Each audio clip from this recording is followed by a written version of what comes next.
September 26ஆம் தேதி முதல் அக்டோபர் 2ஆம் தேதி வரை உள்ள நட்சத்திர வார பலன்கள். மகரம், கும்பம், மீனம் ராசியில் உள்ள அனைத்து நட்சத்திரங்கள். முதலில் மகரம் ராசியில் உள்ள நட்சத்திரங்கள். உத்திராடம் 2, 3, 4 பாதங்கள்.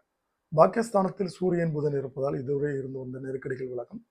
உடல்நிலையில் ஏற்பட்ட பாதிப்புகள் குணமடையும். பணியாளர்களுக்கு ஏற்பட்ட பிரச்சனைகள் முடிவிற்கு வரும்.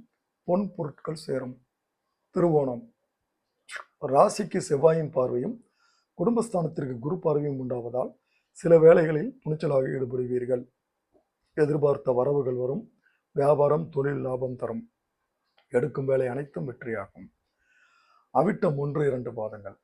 ஜீவனஸ்தானத்தில் குரு பார்வையுடன் செவ்வாய் சஞ்சரிப்பதால் தொழில் வியாபாரத்தில் நெருக்கடிகள் நீங்கும். விற்பனைகள் கூடும். உத்தியோகத்தில் செல்வாக்குகள் அதிகரிக்கும். அதிகாரிகளுடைய ஆதரவுகள் கிடைக்கும். இந்த நட்சத்திரக்காரர்கள் இந்த வாரம் வழிபட வேண்டிய தெய்வம் சனீஸ்வரர். அடுத்து கும்பம் ராசியில் உள்ள நட்சத்திரங்கள். அவிட்டம் 3, 4 பாதங்கள். பாக்கியஸ்தானத்தில் குரு பார்வையுடன் செவ்வாய் சஞ்சரிப்பதால் திறமைகள் வெளிப்படும். அந்தஸ்தும் செல்வாக்கும் சொல்வாக்கும் உயரும். புதிய இடம், வீடு வாங்கும் முயற்சிகள் வெற்றியாகும். முக்கியஸ்தர்களுடைய ஆதரவுகள் கிடைக்கும். சதயம் ராசிக்கு குரு பார்வை கிடைப்பதால் வருகின்ற சங்கடம் சூரியனை கண்ட பனி போல விலகும். செல்வாக்குகள் உயரும். நினைப்பது நடக்கும். செய்து வரும் தொழில் விருத்தியாகும். பொருளாதார நிலை உயரும். புரட்டாதி 1, 2, 3 பாதங்கள். வியாபாரம், தொழிலில் லாபம் கூடும். வரவேண்டிய பணங்கள் வரும். குருவின் சஞ்சாரமும் பார்வைகளும் உங்கள் எதிர்பார்ப்புகளை பூர்த்தியாக்கும்.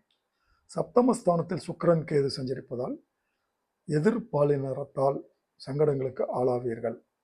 இந்த நட்சத்திரக்காரர்கள் இந்த வாரம் வழிபட வேண்டிய தெய்வம் தில்லையில் உள்ள காளி. அடுத்து மீனம் ராசியில் உள்ள நட்சத்திரங்கள். புரட்டாதி 4ஆம் பாதம். ராசிநாதன் குருவின் பார்வைகளால் புதிய வாய்ப்புகள் தேடி வரும். செய்து வரும் தொழில் முன்னேற்றம் அடையும். வேலையில் நெருக்கடிகள் நீங்கும்.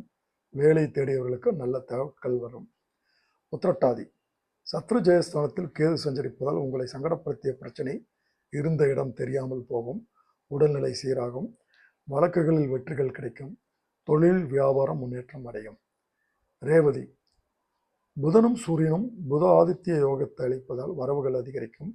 வியாபாரத்தில் லாபங்கள் உண்டாகும். ஒரு சிலருக்கு எதிர்பார்த்த இடமாற்றங்கள் ஏற்படும். வெள்ளி அன்று வேலைகளில் நிதானமாக செயல்பட வேண்டும். இந்த நட்சத்திரக்காரர்கள் இந்த வாரம் வழிபட வேண்டிய தெய்வம் வராகி அம்மன்.